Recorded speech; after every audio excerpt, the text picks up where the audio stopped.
रानो चिड़िया का पति शराबी था। वो हर समय रानो का जीना दुर्भर करके रखता। रानो, मेरा मुखलर कहाँ है? जल्दी से दो, मैं बाहर जा रहा हूँ। टुन्नू का मुखलर बाहर रस्सी पे सूख रहा था। रानो भाग के देख के आती है। टुन्नू जी, बस थोड़ी देर रुके, मुखलर अभी गीला है। रानो चिड़िया ने इतना बोला ही था कि टुन्नू को सुनते ही बहुत गुस्सा आता है और वो दरवाजे से लाठी उठाता है और रानो चिड़िया को मार देता है। आगे से मैं जब भी कोई चीज मांगू तो तुरंत ही मेरे पंख में लाके देना, वरना तुम्हारा सर फोड़ दूंगा। ऐसे गुस्से में टुन्नू चिड़ा चला जाता है। रानो चिड़िया रोती रह जाती। मम्मा, पापा बहुत बुरे हैं, आपको कितना मारते हैं, फिर भी आप उनसे कुछ नहीं कहती। गुड़िया कुकू अब क्या कहती, उन्होंने कुछ सुनने से पहले ही मार दिया था। आप ध्यान मत दो, चलो स्कूल जाओ। नहीं मम्मा, हम स्कूल नहीं जाएंगे, चलो हम नानी के घर चलते हैं। जब पापा सारा काम खुद करेंगे तब उन्हें पता चलेगा कि मम्मा को कैसे मारते थे। नहीं कुकू बेटा, ऐसी छोटी मोटी बातें सबके घर में होती हैं, ऐसे घर छोड़ के नहीं जाते। अब तुम दोनों स्कूल जाओ, ऐसी बातों पर ज्यादा ध्यान न दिया करो। ऐसे रानो चिड़िया दोनों बच्चों को स्कूल भेजती है और टुन्नू के साथ ऐसे ही दिन गुजार रही थी। टुन्नू एक दफ्तर में काम किया करता। गौरी बहन, घर का आटा बिल्कुल खत्म हो गया। टुन्नू जी की तनख्वाह 22 तारीख को मिलेगी, तो कृपया एक भगोना आटा उधार दे दे। जैसे ही घर में आटा आएगा मैं सबसे पहले आपका आटा लेकर आऊंगी। रानो, 22 तारीख के तो अभी 20 दिन है, आप तब तक गुजारा कैसे करोगी? गौरी बहन, टुन्नू जी शराब पीते हैं तो कोई हमें उधार रुपए दे नहीं सकता, तो इसलिए ऐसे ही गुजारा करना पड़ेगा। रानो, आप टुन्नू की तनख्वाह में से कुछ पैसे छुपा के रखा करो, ऐसे समय काम आते हैं। गौरी, मैं खूब दुबका के रखती हूँ, लेकिन जब शराब पीने के पैसे खत्म हो जाते हैं तो कहीं न कहीं से ढूंढ ही लेते हैं और ना मिले तो लड़ाई करते हैं। रानो, तुम इतना जुल्म क्यों सहती हो? कुछ दिन अपने मायके क्यों नहीं चली जाती? गौरी, जब से मेरे भाइयों की शादी हुई है अब वहाँ जाकर रहने का भी मन नहीं। पर छोड़ो, मुझे तो अब ये सब सहने की आदत हो गई है, मैं टुन्नू जी के मुँह ही नहीं लगती। फिर गौरी कवि रानो को एक भगोना आटे का भर के दे देती है। रानो घर जाकर बच्चों के लिए रोटी बनाती, तभी टुन्नू चिड़ा भी नशे की हालत में घर आता है। रानो, बहुत तेज भूख लगी है, जल्दी से खाना दे।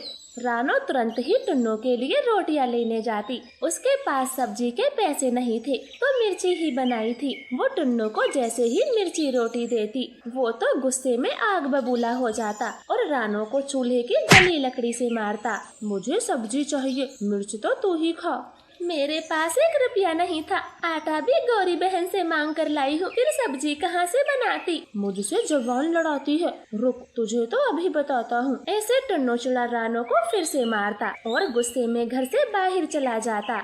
मम्मा, आप नानो के घर चले, हम पापा के साथ बिल्कुल नहीं रहेंगे। देखो कितनी बुरी तरह से मारा। गुड़िया कुकू, जब हमारी किस्मत ही खराब हो तो कहीं भी सुकून नहीं मिलेगा। बेटा छोड़ो ये सब। ऐसे टुन्नू का बर्ताव दिन पे दिन बुरा होता जा रहा था। जैसे तैसे 20 दिन भी गुजर जाते हैं। आज 22 तारीख थी। रानो टुन्नू से बोलती है, टुन्नू जी, घर का सारा राशन खत्म हो गया और पड़ोसियों के घर से आटा मांग कर लाई थी और देखे वो भी खत्म हो गया। आज आपकी तनख्वाह मिली होगी तो राशन के लिए पैसे दे दो। तुझे कितने भी पैसे क्यों ना दे दो, अगली तनख्वाह तक सब खत्म हो जाते हैं और फिर से मेरे पास आकर यही बात बोलती है। जाओ, मेरे पास कोई पैसे नहीं है। तो फिर मुझसे ना कहना खाने में क्या बना दूं, जब कुछ होगा ही नहीं तो मैं क्या बनाऊंगी। रानो, तू दिन पे दिन बहुत बदतमीज होती जा रही है, मेरी कोई बात नहीं सुनती तो मेरे साथ रहने का क्या फायदा। चल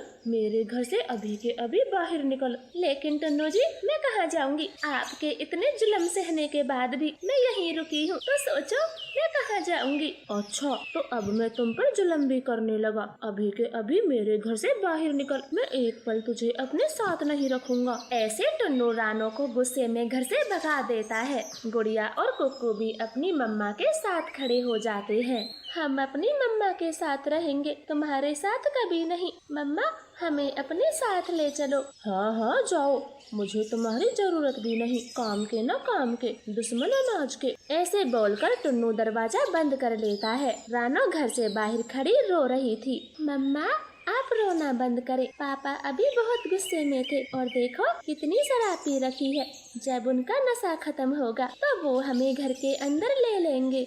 नहीं गुड़िया बेटी, अब मैं टुन्नू के साथ नहीं रहूंगी। मैंने कितना अत्याचार सहा, बिना बात के इनकी मार खाई, मगर इसके बावजूद भी आज मुझे घर से निकाल दिया। अब मैं टुन्नू के साथ कभी नहीं रहूंगी। ऐसे रानो चिड़िया आज बहुत दुखी थी। उसे रोता देख कालू गोरी उसके पास आ गए थे। रानो बहन, हमने दूर से सब देखा, आप अपने मायके तो जाती नहीं, फिर बच्चों को लेकर कहाँ जाओगी? चाहे कहीं भी, लेकिन अब टुन्नू के साथ तो नहीं रहूंगी। रानो बहन, कोई गलत कदम ना उठाना, बच्चों की तरफ देखना।